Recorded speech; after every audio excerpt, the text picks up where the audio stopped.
बने हैं अहले हवस मुद्दई मुंसिफ भी किसे वकील करें किसे मुंसिफी चाहें। पूरी दुनिया जानती है कि दिल्ली दंगों के पीछे किन ताकतों का हाथ था। हमारे ही घर चले, हमारे ही बच्चे उसमें मारे गए और हम ही फाइनेंशियली कमजोर हुए, हमारी कमर तोड़ी गई, हमारी दुकानों में आग लगाई गई। और देखिए आप मतलब कैसा अजीब तमाशा है कि फिर हमारे ही बच्चों को जेलों में ठूंसा जा रहा है। दिल्ली दंगों में जो वाकईतन मुजरिम है वो किसी भी कम्युनिटी का हो, जिसकी वीडियोस मौजूद है, जो कह रहे हैं हम इनको जला रहे हैं, मार रहे हैं, उनके खिलाफ भी कार्रवाई होना चाहिए।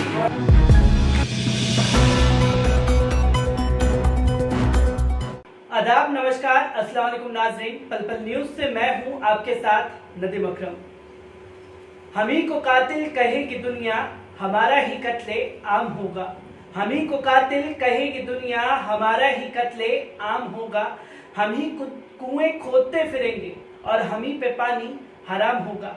ऐसा ये शायरी से शुरुआत करने का मकसद सिर्फ इतना है कि लगातार जो दिल्ली दंगे में आरोपी बना करके पेश किया जा रहा है, मासूमों की जो गिरफ्तारी चल रही है, उसको लेकर के आज मेरे साथ मौलाना तौसीफ रजा साहब मौजूद हैं और मैं उनसे जानना चाहूंगा जो कल सफूरा जारगर की जमानत शर्तों के आधार पर दी गई है उसे किस तरीके से देख रहे हैं, क्योंकि मुख्य आरोपी के तौर पर पेश की गई थी सफूरा जारगर। ये बहुत अच्छा एक तरीके से खुश आइंद है और इससे सिस्टम पे भरोसा बनता है।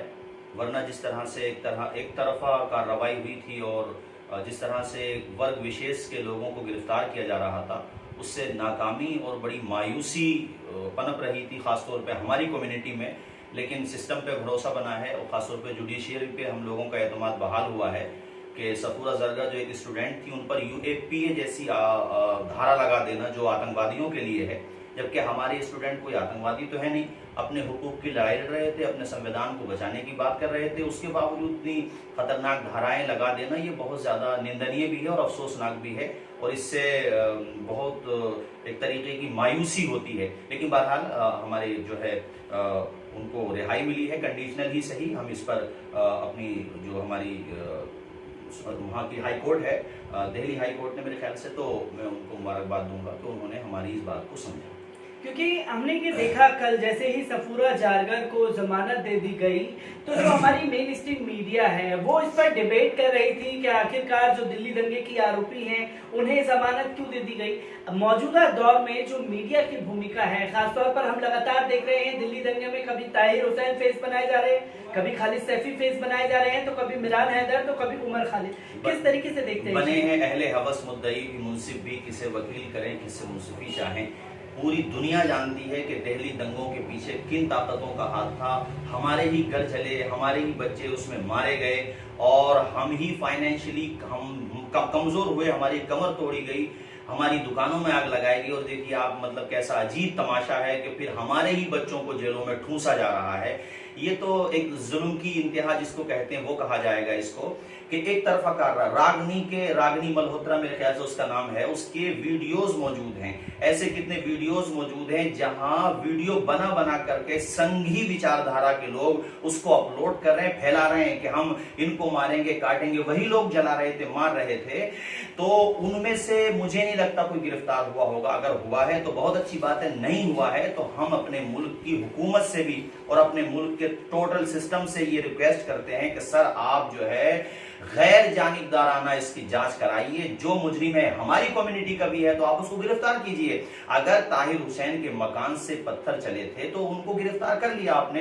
दूसरी तरफ आपने वो हॉस्पिटल देखा होगा जिससे पत्थर चले, उसकी वीडियो वायरल हुए, NDTV ने दिखाया, आपके चैनल ने दिखाया, सबने दिखाया, तो उन पे डिबेट क्यों नहीं होती है? गोदी मीडिया, मुझे किसी मीडिया मतलब किसी खास चैनल से शिकायत नहीं है, मगर मैं कहना चाहता हूं इंसान को उतना तो नहीं गिरना चाहिए कि उसका जमीर ही मर जाए। आप सिर्फ वर्ग विशेष को टारगेट बनाते हैं। एक स्टूडेंट अगर रिहा हो गई तो उस पर डिबेट चला रहे हैं आपने एक दिन डिबेट चलाई कि रागनी मल्होत्रा की कितनी जहर में भुजी हुई उसकी जो गुफ्तगू है और उसकी जो जहरीली तकरीरें हैं वो कभी आपने दिखाई, उसने जो नफरत फैलाई और किस तरीके से भारत के जो वर्ग है, हमारे भारत की दूसरी सबसे बड़ी जो अकलियत है हमारे भारत की, मुस्लिम कम्युनिटी के खिलाफ कैसा वो जहर उगलती है, उसके खिलाफ एक भी FIR नहीं, उस पर कभी डिबेट नहीं करते हैं आप लोग। हमारा आपसे कोई ना दुश्मनी है, ना हम आपसे को ऐसा नहीं कि कोई हमारा आपसे कोई मतलब जाती झगड़ा हो। हम बस ये कहना चाहते हैं कि अगर सफूरा जरगर पे आप डिबेट चला रहे हैं तो रागिनी मल्होत्रा पे डिबेट क्यों नहीं चलाते? आखिर किस आधार पे उस पे यूएपीए लगा दिया गया?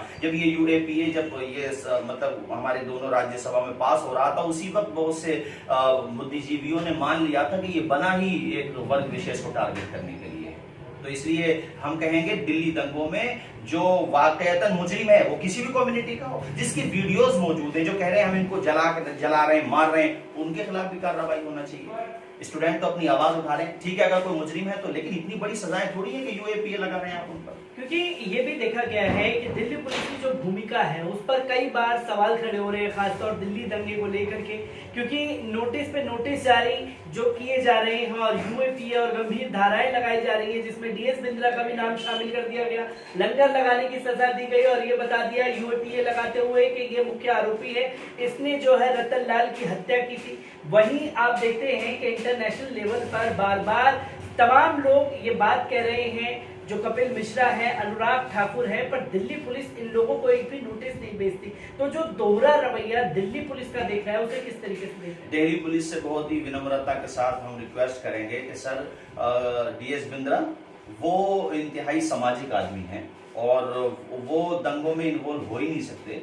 और वो तो मैंने खासतौर पे सिख कम्युनिटी के लोगों में हमने ये चीज़ देखी है कि वो जहाँ भी परेशानी देखते हैं या भूख वगैरह का एहसास देखते हैं, वो अपने लंगर लेकर के पहुंच जाते हैं वहाँ। सिर्फ उन्होंने शाहीन बाग में मतलब ऐसा नहीं कि लंगर का सिस्टम किया था, बल्कि दिल्ली में जो अभी लॉकडाउन था तो उसमें भी उन लोगों ने बहुत बढ़ चढ़ के हिस्सा लिया था। जहाँ हमारी कम्युनिटी ने बढ़ चढ़ के हिस्सा लिया था, हिंदू भाइयों ने भी सबने लिया था। तो डीएस बिंद्रा पे इस तरह का इल्जाम पुलिस अगर लगा रही है तो हम पुलिस से बहुत ही एक तरीके से मोहब्बत भरे अंदाज में और अदब के साथ हम ये रिक्वेस्ट करेंगे कि सर आप डीएस बिंद्रा जी को इसमें इन्वॉल्व बिल्कुल ना करें, और उनका ऐसा कोई रोल है ही नहीं। मुझे नहीं लगता कि इस तरीके का जिसका रोल है आप उसको कीजिए। और फिर जैसे कि आपने कपिल मिश्रा का नाम लिया और वो अनुराग, इस तरह के कितने लोग हैं जो बाज़ाब्ता जिनकी वीडियोस मौजूद हैं, जिनके खिलाफ सबूत मौजूद है।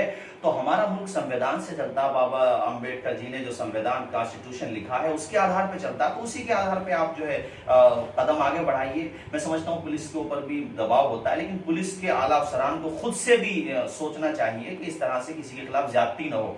आप अगर किसी एक बंदे को भी बेगुनाह पकड़ के ले जा रहे हैं, सोचिए उसके पीछे कितने घर कितने लोग होते हैं, उसके पीछे बीवी हैं, बच्चे हैं, फाके होते हैं उनके घरों में, कोई पुरसाने हाल तक नहीं होता। इसलिए किसी बेगुनाह को हरगिज न फंसाया जाए।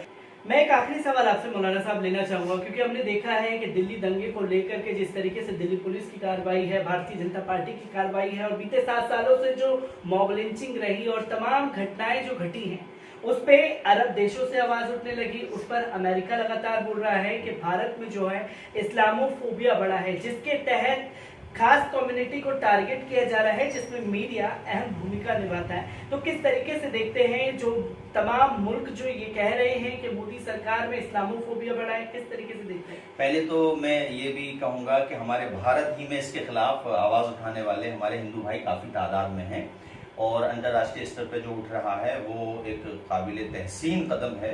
क्योंकि सब देख रहे हैं तो एक ये खास विचारधारा है जो हमारे मुल्क में नफरतों की लकीर खींच रही है। वरना यहाँ हिंदू हजरात में आपस में देखें तो हिंदू लोग भी हमारा ख्याल रखते हैं, हम उनका ख्याल रखते हैं, ये चीज़ भी है।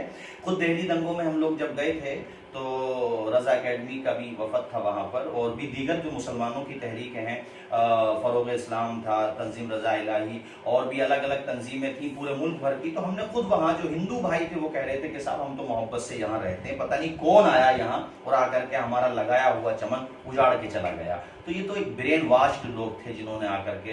तो ये जो आपने सवाल किया, उस सवाल का पहला जवाब तो ये है कि हमारे भारत ही में जुल्म के खिलाफ बोलने वालों में जहाँ मुस्लिम है वहाँ गैर मुस्लिम भी बड़ी तादाद में है। हिंदू भाई भी हमारे मतलब जो जुल्म होता है वो उसके खिलाफ और मजलूमों के हित में खड़े हो जाते हैं। दूसरा, जो अंतर्राष्ट्रीय स्तर पर आवाज उठ रही है तो वो एक काबिल तहसीन है कि भाई जुल्म के खिलाफ आवाज हर जगह उठना चाहिए, पूरी दुनिया में भी किसी पे जुल्म नहीं होना चाहिए। इसकी एक मिसाल 1 मिनट में मैं ये दूंगा कि हमने मिसाल के तौर पे एक बीमारी चाइना से चली तो हमने उसको शुरू में केयर नहीं किया। अगर हम शुरू में केयर कर लेते और आने वाली अंतर्राष्ट्रीय फ्लाइट रोक देते तो आज ये बीमारी मैं समझता हूँ उतनी नहीं होती जितनी हो गई है। तो कोई भी चीज कहीं पर भी गलत होती है तो उसको ये नहीं सोचना चाहिए कि वहीं का है, वो कल को हमारे घर में भी आ सकता है। मौलाना तौसीफ रजा साहब हमारे साथ मौजूद थे और उन्होंने जिस बेबाकी से तमाम मुद्दों पर बात की, इस पर यह समझ में आता है कि भारतीय जनता पार्टी जो है कभी सफूरा जारगर, कभी ताहिर हुसैन, कभी खालिद सैफी में उलझा करके सिर्फ और सिर्फ अपना राजनीतिक एजेंडा सेट कर रही है।